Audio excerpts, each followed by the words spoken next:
Hello students, now we're going to start our polity discussion. So December month we are carrying on. So the first thing is privilege motion, right? So privilege motion, like for everything you need to know a context in polity. So polity, we have been dealing with polity. Now if you see any compilation of polity, now many of the compilations are out. The problem you will face because you have already read in your static thing, right? Many of the new static book, whatever book you refer, Lakshmikant or DD Basu or any other book. So many of the things of static are mentioned, right?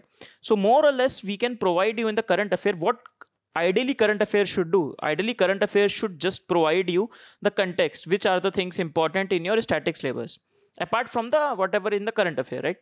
So all the things in your static cannot be covered in the current affair classes. So all you have to do is to get a topic, the now revise from your static portion, right? For example, in this topic, in the privilege motion, we will discuss what privilege motion is. But however, you have to discuss how you have to go to the static syllabus to discuss about, to read about parliamentary privileges. Okay, right, let's start. So it was in the context because Mr. Rahul Gandhi political controversy was there. Mr. Rahul Gandhi made a rape in India remark, and on which Smriti Irani made some comments in the Lok Sabha. Now Congress has moved a privilege motion in the Smriti Irani saying that she twisted and distorted the facts given by the another MP. So that is, she is in the breach of the parliamentary privilege by a minister. So who can raise this privilege motion? So privilege motion is raised on these contexts. If a minister breaches the parliamentary privileges, so motion can be moved by any member of either house, right? And those who are guilty of the breach of the privilege, those who withhold or distort a fact, right? So after that, what happens? A committee can be formed. So committee of the privileges, you need to know, so they are the semi judicial in nature because they carry out the investigation part of things. So Lok Sabha and Rajya Sabha both have the committee. The Lok Sabha committee has the 15 member, Rajya Sabha has the 10 member. Again, all these things are from static books only, right? And they they recommend an appropriate action. Privileges itself, there are some collective privileges, some individual privileges. Now you have to see it on your own end from your static syllabus. For example, complete freedom of speech, freedom from arrest, freedom to refuse to provide evidence, be a witness when the parliament is in the session, and many other things. Collectively, parliament privileges are like for right to exclude strangers, for parliament can hold its meeting secretly without telling anyone. So these are the parliamentary privileges, right? So just some prelim specific fact with respect to parliament privileges: it does not extend to the president, but president is a part of the parliament, right? President is the part of the parliament, but to whom parliamentary privileges do not extend. Secondly, it is extended to the Attorney General of India. That means it does not mean that the parliamentary privileges extend to only those people who are part of parliament. It can go who are outside the parliament as well. Okay. Plus one more thing, they are not codified in India. So one of the recommendations of many commission, for example, specifically NCRWC, so National Commission for for working of the Constitution. So it has recommended that codification of the parliamentary privileges should be done. Without codification, it becomes more of a discretionary in nature. Parliamentary privileges last year also were in news because some of the Karnataka press people were taken into custody because they breached the parliamentary privileges, right? Next is administration of the oath of the legislature. So why it was in the news? What the context? So in the Maharashtra, the government was formed, and Mr. Fadnavis has said that many of the members have not taken oath correctly. That was the context. So I provided the context here as well, right? So they said that they have violated the constitution. The format of the vote was not followed. So first of all, what the article says, so article 164(3) in our constitution for state assembly obviously says that the text of the oath is sacrosanct. So one should not violate the text of the court, right? He has to read it out exactly in the given format. So one thing is clear, that the constitution says that you cannot change the text of the oath. It is in the third schedule. So in the third schedule all the oaths are given, right? So requires the taker of the oath to either swear in the name of the God or solemnly affirm or to bear true faith and allegiance to the constitution. So they give a choice, okay, you take an oath in the name of the God or in the name of the constitution, right? And these are the different schedules. I just put it for your reference. So then if someone does that, then what is the role of the governor? So governor approval is the key, right? So it depends upon that the person who is administering the oath, if he approves the oath, the matter is closed, right? And if you have seen, if people take oath, then they go and sign in the register, right? Then they sign in the register. If you have seen the videos, they take an oath and they go sign somewhere. So that signature is done to the Secretary General of who has been administering the oath. Finally, it has been approved by it has to be approved by the governor. That means that when you sign the register, that register has to be approved by the governor. And if governor take it as a read and the secretary to the governor has attested the oath, that oath has been done and gazette notification has been out, then it cannot be legally challenged. Then no one can legally challenge it. More or less becomes a matter of political controversy. So getting my point? So for example, someone goes out to take the oath, he take the oath in the name of, let's say, XYZ, which is not written in the constitution. He goes and registers, he signs in the register. Then the register goes to the governor. So if governor accepts this, the secretary to the governor accepts it, then it's fine. Then there can be no legal trouble for the person who has made different oath what is written in the constitution, right? So that was in the news that we need to know. Next is, especially I'm covering the things which is not there in our static thing. So oath thing is not very deeply covered, and we do not, to be honest, do not take care, we do not read too much about oath, salary and these things in our static books. So that is why we need to cover it. Next is 126th Constitutional Amendment Bill. So why this bill was there? Now, you must have heard that the reservation for in our nation was supposed to be there only for 10 years, right? After 10 years, it is supposed to be de-reserved. The seat should be de-reserved. Now, with subsequent amendment, we have elongated that. So, our Article 334, Article 334 says that for just one second. Yeah. So Article 334 says that it would cease 10 years after the commencement of the Constitution, right? So when it is after every year, we have to amend this Article 334 to increase it by 10 years, by 10 years, by 10 years, right? So now it has been going to finish. The provision is going to finish in 2020. You can see the bill has provision amending the Article 334. So 126th Constitutional Amendment Bill will be amending Article 334, right? So the reservation is applicable only till 2020. So it will increase it by 10 years till 2030. Getting my point? So that is the genuine thing that happens every 10 years. So this is for Article 126. Now, what is the interesting thing about it apart from that?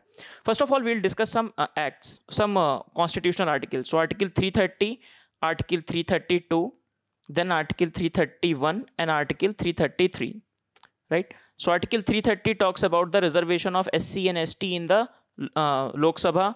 Article 332 talks about reservation of SC and ST in the State Assembly, right? And these two articles talk about reservation of the Anglo-Indians in the Lok Sabha and the State Assembly respectively. And Article 334 we have already discussed. Article 334 is for that extension of the bill for these two articles will be there only for the 10 years. Okay, now let's start. Now, this 126th Amendment Act says that apart from extending the bill, extending the reservation for SC and ST for 10 more years from 2020 to 2030, it is also saying it is removing the provision of the Anglo-Indian, the nomination of the Anglo-Indian to the Lok Sabha and State Legislative Assembly, right? So Anglo-Indians are nominated to the Lok Sabha and State Legislative Assembly. You must be knowing that. So 2 members in the Lok Sabha and 1 member in the State Assembly is being done by the president and the governor respectively. All right. So these two, that's I already discussed. The Article 330 and 332 provides the reservation of SC and ST in Lok Sabha and State Assembly on the basis of the their population ratio. Right. These are the articles I have kept. Just read it out once. Right. Let's talk about Anglo-Indians. So Anglo-Indian Article 331, the president can nominate 2 members of the Anglo-Indian community to the Lok Sabha, believing if they are not adequately represented in the normal elected Lok Sabha.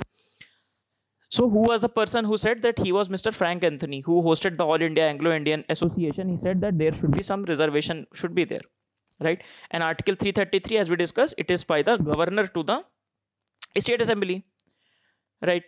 And let us discuss something about Anglo-Indians. So Anglo-Indians, there is a provision in the 10th schedule that if they become, so anti-defection law we are talking about. So if they are if they are nominated to the Lok Sabha or the State Assembly, and if they take up the membership of the any political party within 6 months, then that is fine. If they do not take up the membership within the 6 months, then they will be, and if after that they take up the membership of the political party, they will be under the anti-defection law. Okay, so they can take up the membership of party within the 6 months, right? And once they become the part of the political party, they have to follow their whip. So we are discussing Anglo-Indian provision, right? Next, Anglo-Indian have the same power as the other MP, yet they cannot vote in the presidential election. You can also see why they cannot do it. Why? Because they are nominated by the president. So it will look like a conflict of interest, because ultimately everything is done by the Council of Minister, right? Council of Minister aids and advises the president for the who should be the Anglo-Indian members. So it would create a conflict of interest because they have nominated them, and then in the presidential election, if they get the vote also, then it would be a conflict of interest, right? So the Anglo-Indian is defined also in our constitution, right? So Article 366(2). So we have discussed many of the articles here, so keep that in mind. These all things are in your static syllabus. We are just making sure that we cover it because 126th Amendment Act is in the Current Affair Bill Act.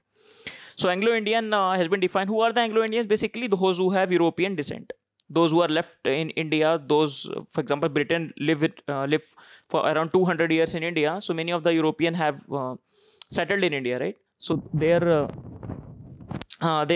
generations are the Anglo-Indians, to understand in a very layman terms, right? So that is that. And one more thing, the amendment 126th Amendment Bill has to pass through, because since the amendment falls within the purview of the Article 362, that is the amendment article, it is dealing with the representation of states in the parliament. It has to be ratified by the legislature, right? So a tough provision of the amendment of the constitution will be taken care of, right? So you must be knowing, right? Amendment procedure, 3 types it happens. One simple majority, one special majority, one special majority plus half of the ratification by the state. Now simple majority one is not counted in Article 368. I hope you know all this.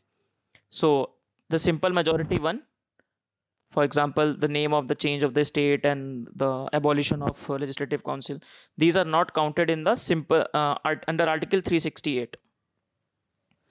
Then special majority, then for example EWS was passed with a special majority, EWS reservation bill. Then we have some bills which require special provision plus half of the consent of the state, half of the ratification by the state legislature.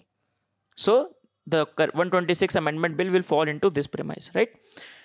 Okay, one more thing, currently the current Lok Sabha, there is no Anglo-Indian has been appointed in the current Lok Sabha. Okay, so there is no Anglo-Indian in the current Lok Sabha, right? With respect to state legislature, also they have said now state legislature also cannot have the one Anglo-Indian. Now currently many of the legislatures do not have Anglo-Indian. So only it is said only assemblies like Andhra, Bihar, Chhattisgarh, Jharkhand have one Anglo-Indian member each. Now after also they cannot have this, right? Let's discuss the next one. Next, draft National Statistical Commission bill. So this bill is basically to give the statutory power to the National Statistical Commission. So in after 2001 and 2, one committee was formed, that is Shri Rangarajan Committee. So Rangarajan Committee has recommended that there should be a National Statistical Commission, and it was set up as an executive body, right? Interim measure was set up, notification was there, but it does not has its own legislative framework. So to provide this body as a legislative framework, they have come up with this bill. Now just to give you a parallel understanding, for example NCBC. Earlier NCBC was established as NCBC was a statutory body first. Let's say CVC that we have discussed last time. So CVC earlier was an executive body, right? So after that it faced some problem because without having a legislature statutory backup, the authority of the body is less. So finally in 2003 an act was passed to make it a statutory body. Similar is the way with the NSC also. So act defines that how things should be. So for example, they have decided that there should be a National Statistical Audit and Assessment Organization should be there, right? they have talked about that NSC should have these people also as their ex officio member: Chief Statistician of India, Chief Economic Advisor under Ministry of Finance, then RBI Deputy Governor. So who Deputy Governor, which will be nominated by the Governor of RBI. So these are the members. Again, this is not very important because this is not become an act now. So that is why. Okay. So what the government is doing? So give a legislative backing to the NSC, widening its ambit and adding more manpower, more capacity building, like that. So they will provide an independent secretariat. So providing independent secretariat means giving more manpower, more capacity building to the institution. Statistic audit will be there. Acha, why you can see all this in the backdrop of the lack of the statistical integrity of India? You can see many of the people have said that GDP figures are not fine after, especially after the amendment in 2014-15. So to maintain the statistical integrity of India, they have decided that, okay, let us give more power and more autonomy to these institutions, right? So institutional mechanisms there.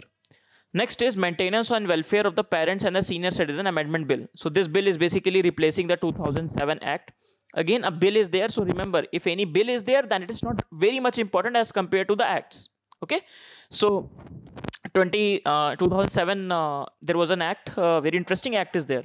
So in 2007, there was an act. What are the changes have been made in the bill? So first of all, they have defined in different definitions. So they have elongated the definition of the child. They have made the definition of the parent, right? And many things. So for example, Acha, what is this from the name itself? Maintenance and welfare of the parents and senior citizens. So this act says that the children have to take care of their parents, right? So again, the amendment bill has increased the ambit of the child. Who are the defined child? So they have said they have included the adopted child, right? Stepchild. These things are included. For example, in 2000 Act, only the son, daughter, and the grandchildren were included. Now they have increased the ambit of it. So they have included stepchild, they have included the adopted child, like this, right? Now also they have included, apart from that, they have also included daughter-in-law, son-in-law, minor through guardian, relative, childless senior citizen. So all these things. Next, they have increased the ambit of the parents as well. You can see logically. So I have to take care of not only my parents, but also my parents my father-in-law, my mother-in-law, like this. Right? They've increased the punishment for the abandonment. So earlier the punishment was different. Now they have increased the punishment to imprisonment to say 3 to 6 months and up to 10,000 fine. There was no financial cap earlier, right? So it is done for the elderly. So it, as I said, it has expanded the definition of the children, parents, relative, maintenance, welfare. Again, currently not became an act, so not too much important. Okay. So this is this particular act. Some of the issue with the bill, because if the question will come, so the questions of the issues will be coming. So first, there is no focus on the mental health issue. So they have not mentioned mental health issue, and especially the problems such as depression, dementia, these problems have not been mentioned in the bill. Secondly, they are saying the excess focus on the feminization of elderly has not been taken, because it has been seen that the sex ratio of the elderly is more as compared to the normal sex ratio. For example, 338 is normal sex ratio, but elderly feminization of elderly, that's a big problem, and they require more support, because women are not financially independent as compared to men, relatively we are talking about. And one of the main problem with the bill is it does not focus on the awareness, and many of the senior citizens are not aware of that this particular bill exists. In fact, I tell you my experience. First time I read about this bill 3 to 4 years back, I was so shocked to listen that we have such kind of a bill, right? So awareness is a big issue, especially in the rural areas and in urban areas also. Chalo. Next is the Arms Amendment Act 2019. So this act seeks to amend Arms Act 1915. It reduced it makes the provisions of carrying the arms more stringent, because we can see many times arms are used for organized crime illegally. They are being used for smuggling and all these purposes, right? So they have made it a more stringent. For example, they have said that they have reduced the number of permitted firearms. One one person can only have at max one firearm with him. 3 to 1. Next, they have increased the licensing fee, firearm license from 3 years to 5 years. Why? Because every year they have to change their license. They have to update their license. So it becomes a contention for bribes. It becomes contention for illegal handling of things. So they have increased the time for the license, right? It has banned the firearms without license. Again, it has also banned the manufacture, sale and use, transfer, conversion, testing anything of firearm without a license. So made it a more stringent. Arms, if you know about US politics, arms control is a really polarizing issue in the US politics, along with the other issue, if you know, that is abortion. So arms and abortion are really big, very polarizing issue in US politics, especially the arms, and especially with respect to, because there is a lobby named NRA, National Rifle Association. So NRA puts a lot of pressure on the senators and especially the conservatives, that is Republican Party, and they have a second amendment as well, right to carry arms types. Okay, so their debate is very different from what is in India. So we can see no debate in Lok Sabha on these acts itself, right? So they have increased the punishment and addition of the new offense. So you need to know what are the new offense. For example, you must be seeing that many of the people use firearms in the celebratory gunfire. Recently, in the the Modi ji has said 9 minutes, 9 minutes, I think 9 p.m. 9 minutes. Some initiative was there. MP from some place, she used the firearms. So many a times firearm being used in the celebratory gunfire, and that can harm the people as well. You must be listening to the stories that in the marriage someone used the firearm to celebrate and it killed someone. So it will become a offense, right? And obviously offense committed by the organized crime, it will be included. Forcibly taking firearms from the police. So if someone takes forcibly firearms from the police, so it will be included in the punishment. So this much is important for us. Again, I'll say these acts are not in the these bills are not in the, this was act form. Again, it's not very important. If the question will come, this much territory is important for us, not more than that. That is our focus, not to give you a lot of content, not to overwhelm you with the content. Next is Anti-Maritime Policy Bill 19, Piracy Bill 2019. So from the name itself, you can see anti-maritime piracy. So this act is for the making sure that piracy things can be handled out. You can see, with respect to India, we have piracy hotspots in the with respect to, because Strait of Hormuz is nearby, and the Arabian Sea and the Bay of Bengal region. We both have the problem of the piracy. So the bill has been introduced by the Ministry of External Affairs. It defines the privacy. Applicability of the bill goes beyond the limit of the EEZ. So remember that. So adjacents are relatively beyond the EEZ. So this part is relevant for us. Okay. It will be imprisoned for life with a death or with death, depending upon the gravity of the case. The punishment will be given under the particular act, right? And the extradition can be done. For example, if someone is accused, and for example, someone from Somalia or XYZ country done the piracy, and if India has the extradition treaty with that country, India will extradite that particular convict. Okay. So piracy has been defined in detail by the UN clause, right? Laws of the Sea, Convention on the Laws of the Sea. But that's so how they've defined illegal act of violence. You can read it out. Nothing to be important. Next is Recycling of the Ships Act. So it's again not a very important act, but it has been passed by the Parliament. That's why it's important. So why it has become important? Because India aims to be the global hub where the recycling of the ships can take place, right? However, so India aims to garner at least 60% of the global ship recycling, because itself is a very big business.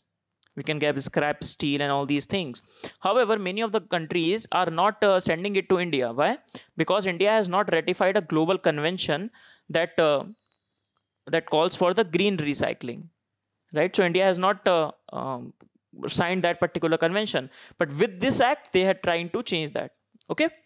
So this is that. So they have signed the Hong Kong International Convention for the safe and environmental sound recycling of the ship. So if the question come along with that, now India has ratified it, right? So India has ratified this act, ratified this particular convention. Now we are talking about, now India will strive for the environmental friendly process for the recycling of the ships, so that we can capture the 60% of the market for the ships, recycling of the ships. Okay, right. So one important place with respect to India's shipping is Alang in Gujarat. So this place is said to be world's biggest shipyard. Okay, so many of the people are employed here, and very huge industries there, right? And this is the satellite image. This is taken from the Wikipedia. You can see many of the ships aligning into the Alang for the ship recycling process. Next is section 144 in the criminal procedure code. So section 144, you must be heading dhara 144, dhara 144, right? Section 144 has been applicable, is been used many a times by the government. In the case of, for example, Ayodhya verdict was going to get out, so it was organized. Then recently, to contain the COVID-19, to allow, so that people do not assemble, so they use section 144. So first of all, you need to know that it is in the criminal procedure code, CRPC mein hai, right? It is the CRPC, not in IPC. First of all, very easy question if it comes. Second, so it gives power to pass an order to tackle the urgent cases of the nuisance and apprehend danger. So law and order problems, all these things can be tackled in this. Maximum punishment is of the 3 years. Okay, so no order. This is important if the question will come on the prelims for section 144. So this option must be there, that for more than 2 months, the order should remain in the place for 2 months. So if, for example, one time order has been passed, it will remain at maximum at that particular place for 2 months. After 2 months, it ceases to operate. However, the state government has the authority that they can extend the validity of the 2 month and maximum up to the 6 month. So they can extend the validity up to the 6 month. State government can do that. The state government possesses this power. After that, they can issue another order. There's no problem with that. Okay. So just remember that. So if the question on section 144 will be asked, so first of all, the first option will be that it is a part of the IPC or CRPC, right? And second option will be with respect to that. Okay. So you can see it has been mentioned here also, right? It is not unconstitutional. Supreme Court has ruled that section 144, if used appropriately, is not unconstitutional, right? It's a sort of an emergency power. Okay, and this has been written, the 2 month scenario. So you can read it from this slide also. Next, the difference between IPC and CRPC. It is a very common concern. We read about both IPC and CRPC. So what is basically the difference? You see, basically IPC, that is Indian Penal Code, defines the definition of crime. That's it. It defines in detail the definition of crime. For example, in our section 376 of IPC defines the rape. Like what will be an act of rape? So it is defined in the IPC, whereas CRPC defines the informs the criminal investigation process. So how the criminal investigation process will be taken place. It used the IPC sections, right? With reference to IPC section, it defines the overall process, how it will take place. Getting my point? So IPC is the official criminal code of India. It was designed by Lord Macaulay in 1860 on the recommendation of First Law Commission by the Lord Macaulay. Until then, we are following it. That is why many people say that we are following the colonial legacy. And in this context, we can see Mr. Modi has also said, our Prime Minister has said that we need to reform IPC and CRPC to the present condition. And MHA has been seeking to suggestion from the state governments that we should reform IPC and CRPC. For example, one of the most symbolic section is section 377. You must have heard of it, right? Section 140(24)(a) for sedition, like this, right? So that it reflects the aspiration of the modern democracy. So this is CRPC. So who will do it? So this institution is we need to read, that is Bureau of Police Research and Development. So this particular institution, BRPD, it is under the Ministry of Home Affairs, right? So the idea is to it will undertake the review of the laws such as IPC, CRPC, Indian Evidence Act, all these things, because ultimately the police use these articles, right? So it is under, what you need to remember, that for preliminary perspective, that it is under the Ministry of Home Affairs and it will take care of the review of the laws. Next, we're gonna read independent directors. So MHA it was in the news because MHA is talking about creating a repository of the independent directors. So first of all, what is independent director? So for example, in a there's a big company, right? So a big company which is having its IPO. So it has many shares for example, it has 20% of the share in the share market. 80% are held by the big investor. For example, Mr. X is holding 10% stake, Mr. Y is holding 20% stake, and the owner is holding the 50% stake. That is why he is the owner.